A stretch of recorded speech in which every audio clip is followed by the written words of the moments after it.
여러분, 마음의 소원을 이루는 길, 참 세상 살아가는 게 내 마음대로 되지 않는 게 참 세상 일이죠. 그런데 오늘 이 말씀에 마음의 소원을 이루며 살아갈 수가 있다면 그것같이 얼마나 복된 일인지 모르겠습니다. 저는 항상 여러분을 위해서 기도할 때 이것은 빼놓지 않습니다. 제발 그 마음에 소원을 다 허락해 주시고 또 그 뜻하는 여러분들 제 역사에 여러분도 아마 그렇게 기도하실 거예요.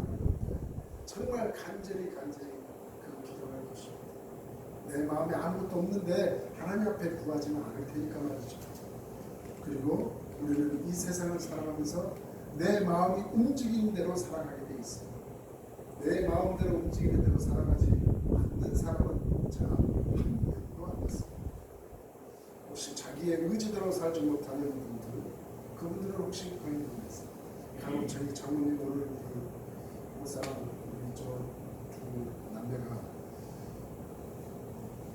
어머니 만나고 저희 아버님도 마찬가지. 아무래도 연세가 드시니까 자꾸 잊어먹으세요. 몸은 이제 불편해지시죠. 그러니까 뜻하고 이루고자 하는 것들을 이제 느리마게 힘이 없고 마음의 소원도 자꾸 떨어져서 그런데 한 가지 마음은 또 변치 않고 계시죠. 자녀들 문제없이 잘 살아가게 되고 그렇게 느리마게도 그 마음의 소원을 항상 가지고 있습니다. 이 세상의 마음의 소원 안 가지고 있는 분은 없으시죠.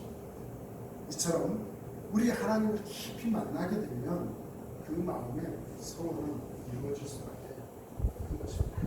여러분, 하나님을 믿고 사랑이 깊어지면 나타나는 현상들이 있어요. 나타나는 행동이 있어요. 첫 번째가 무엇이냐면 하나님과 대화하고 싶어집니다. 그래서 그분들은 하나님 앞에 기도를 하게 됩니다. 그리고 두 번째는 하나님 앞에 뭔가를 자꾸 드리고 싶어요. 그래서 나의 시간과 나의 재능과 나의 욕심도 하나님 앞에 자꾸 전시되고 싶어요. 그리고 세 번째는 하나님을 자랑하고 싶어요. 그래서 열심히 내가 믿고 있는 하나님을 많은 이들에게 전파를 하고 그리고 네 번째는 하나님을 자주 만나고 싶어한다는 것입니다. 그래서 예배를 사모하게 되고 있습니다. 여러분, 예배라는 것이 무엇인 줄 아십니까? 오늘 여러분들이 나와서 저희 예배 드리고 있는 이 모습은 무슨 모습이냐? 내가 지금 하나님을 만나서 나의 그 사랑을 하나님 앞에 고백하는 시간이 되는 것입니다. 그리고 그 만남이 하나님의 그 축복을 받게 되는 원천이 되는 자리가 되는 것입니다. 여러분, 우리가 신앙생활에서 가장 무엇이 중요한 줄 아십니까? 그것은 하나님과의 만남을 통하여 하나님께 무엇을 요구하면 하나님께서는 세밀하게까지 응답해 주신다. 그래서 하나님을 무엇을 통하여 하나님을 가장 기쁘게 할까? 하나님께서는 우리들의 어떤 모습을 가장 기뻐하실까? 그래서 우리가 하나님 앞에 기도하고 하나님 앞에 예배하고 하나님을 찬양하고 하나님을 자랑스럽게 여기고 그 모든 것들이 우리들이 하는 신앙의 행위의 한 단면들입니다. 그런데 우리가 자꾸 하나님 앞에 손을 벌리는 모습을 하나님이 기뻐하실까요? 하나님은 그것도 중요하게 생각하시지만 무엇보다도 기뻐하시는 것은 너와 함께 있는 것이 기쁘구나라고 하나님은 말씀하신다는 것입니다. 아주 어린 딸이 하나가 아버지와 같이 산책하는 것을 매일같이 했다고 해요. 그래서 그 아빠나 그 딸은 항상 그 시간을 즐겁게 생각을 하는 거예요. 그런데 어느 날 이 어린 딸이 아빠에게 이렇게 얘기를 합니다. 아빠, 이제 며칠간 아빠랑 같이 산책을 못할 것 같아요 라고 얘기를 했어요. 그런데 이 아빠는 왜 얘가 이런 말을 하지 하고 궁금해했습니다. 그래서 당분간 산책을 가지 못하게 됐어요. 며칠이 지나고 그 어린 딸이 아버지에게 왔습니다. 아빠, 이제 아빠한테 아빠랑 같이 갈 수 있어. 그동안에 못 간 것은 아빠에게 내가 뭔가를 선물하고 싶어서 뭔가를 드리고 싶어서 그래서 같이 이렇게 산책을 가는 거를 좀 며칠 미뤘어 이렇게 얘기를 해요. 그래서 그 딸이 아빠에게 줬던 것은 산책할 때 필요로 하는 것들을 선물을 해준다. 그랬더니 이 아빠가 노아가 그 어린 딸에게 이렇게 아이고 사랑하는 딸 정말 고맙구나. 그래 네가 만드는 네가 이렇게 선물해 준 것을 입고 산책하는 것도 중요하지만 나는 무엇보다도 너랑 손잡고 산책하는 것이 가장 좋단다. 이렇게 바로 우리 하나님께서 이와 같은 심정이신 것입니다. 우리가 하나님을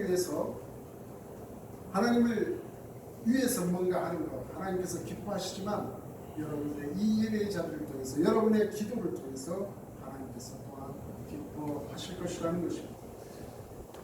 이 마음의 소원에 이르는 길에 무엇보다도 예배와 기도는 우리의 인생을 복되게 하는 길에 형통한 길로 인도하는 것이라는 것을 아시는 여러분이 되시길 주님의 이름으로 축복합니다. 이 예배와 기도를 통해서 하나님과 깊이 만나게 된다면 여러분의 살아가는 그 삶 속에 성공으로 나아가는 길도 여러분들에게 힘과 능력과 지혜를 얻게 만들어 주신다는 것입니다. 하나님과의 깊은 만남을 주게 되는 그 여러 가지 축복 오늘 저와 여러분이 읽은 본문의 말씀에 나와 있다는 것이죠. 그래서 이제 이 본문의 말씀을 통해서 여러분의 마음의 소원을 이루는 그 5가지 길을 한번 찾아보기를 소원해 봅니다.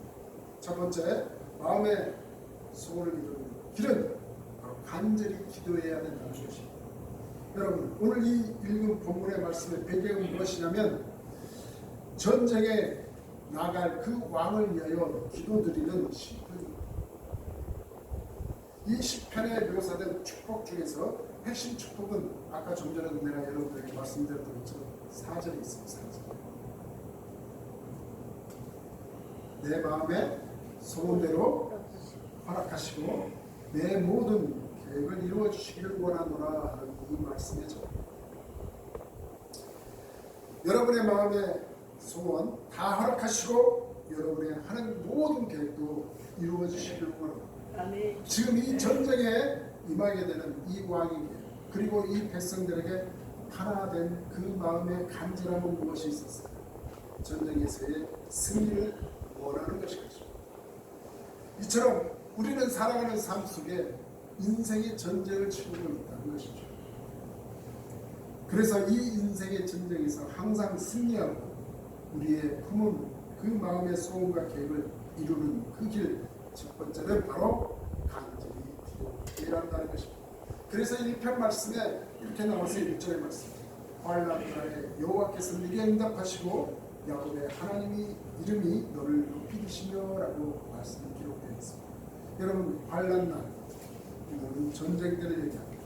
여러분은 살아가는 삶 속에서 만나게 되는 여러 가지 문제점 여러분이 만나게 되는 여러한 역경 곤란함 또 환난 이 전쟁에서 승리하는 길은 하나님께 간절히 기도하는 것이라는 것이죠.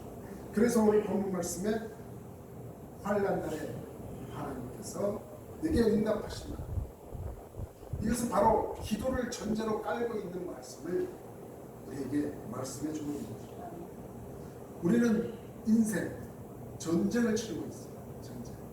한 번 사는 인생이 되지만 이 땅에서 사는 인생은 한 번 살아가는 인생이지만 평탄한 길로만 가는 인생이 아니라는 것을 누구보다도 여러분들이 잘 알고 있어요. 오르막이 있으면 내리막이 좋은 일이 있으면 안 좋은 일도 만나게 돼요. 내가 몸이 건강하다고 자만하게 될 때 몸이 나를 아프게 만드는 수.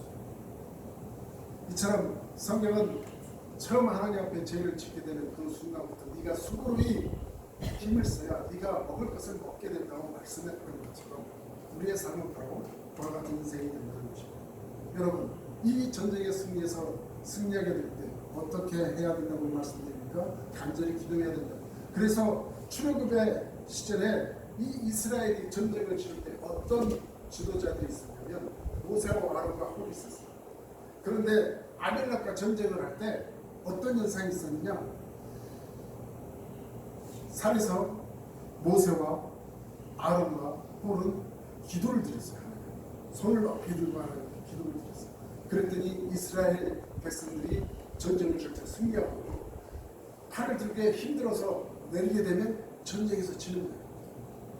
하나님 앞에 기도하고 열심히 하고 있으면 승리하고 손을 내리게 되면 지는 거예요. 그래서 그 옆에서 지켜보고 있던 아론과 홀이 모세의 팔을 양쪽에서 다 들어줬어.